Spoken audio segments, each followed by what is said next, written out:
Working women কথাটা শুনতে যতটা ফ্যাসিনেটিং লাগে, কাজটা কি ততটাই সহজ?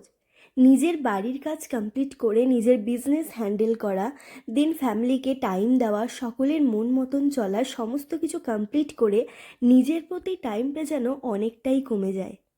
চলো গল্প করতে করতে আজকে তোমাদের সঙ্গে একটা ছোট্ট রেসিপি শেয়ার করছি। সকালবেলায় ঘুম থেকে উঠে হঠাৎ করেই ফ্রিজটা খুলতে গিয়ে দেখি ফ্রিজে অনেকগুলো মাছ রয়েছে।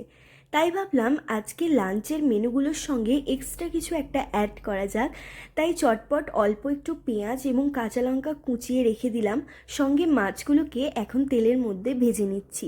হালকা মাছগুলোকে ভেজে নেব, বেশি কড়া মাছ ভাজা খেতে আমার আবার খুব একটা ভালো লাগে না। তো সেই কারণে হালকা একটু লালচে রং হয়ে এলেই এগুলোকে এখন ভেজে তুলে নিচ্ছি।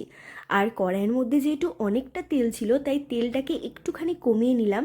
তারপর ওই সুন্দর করে কেটে রাখা পেঁয়াজগুলোকে এখন তেলের মধ্যে দিয়ে দিচ্ছি। একটুখানি জাস্ট নাড়াচাড়া করব এবং তারপর দিয়ে দেবো সামান্য পরিমাণে নুন। নুনটা দেওয়ার পর জাস্ট অল্প একটুখানি নাড়াচাড়া করব। আর এই পেঁয়াজগুলোকে কিন্তু আমি ডিপ ফ্রাই করব না, জাস্ট হালকা একটু লালচে রং হয়ে এলেই এর মধ্যে দিয়ে দেব ভেজে রাখা মাছগুলো। মাছগুলো দেবার পরে দিয়ে দিলাম কয়েকটা কাঁচা লঙ্কা, সেগুলোকে মাঝখানে কেটে দিয়ে একটুখানি দিয়ে দিয়েছি। আর তোমরা যতটা পরিমাণ ঝাল খেতে পছন্দ করো সেই হিসাবেই যদি রেসিপিটা করো তাহলে দিতে পারো। আমি জাস্ট এখানে দুটো কাঁচা লঙ্কা ইউজ করেছিলাম। তারপর একটুখানি তেলের মধ্যে নাড়াচাড়া করলেই তৈরি হয়ে গেল সুন্দর এই ফিশ ফ্রাই।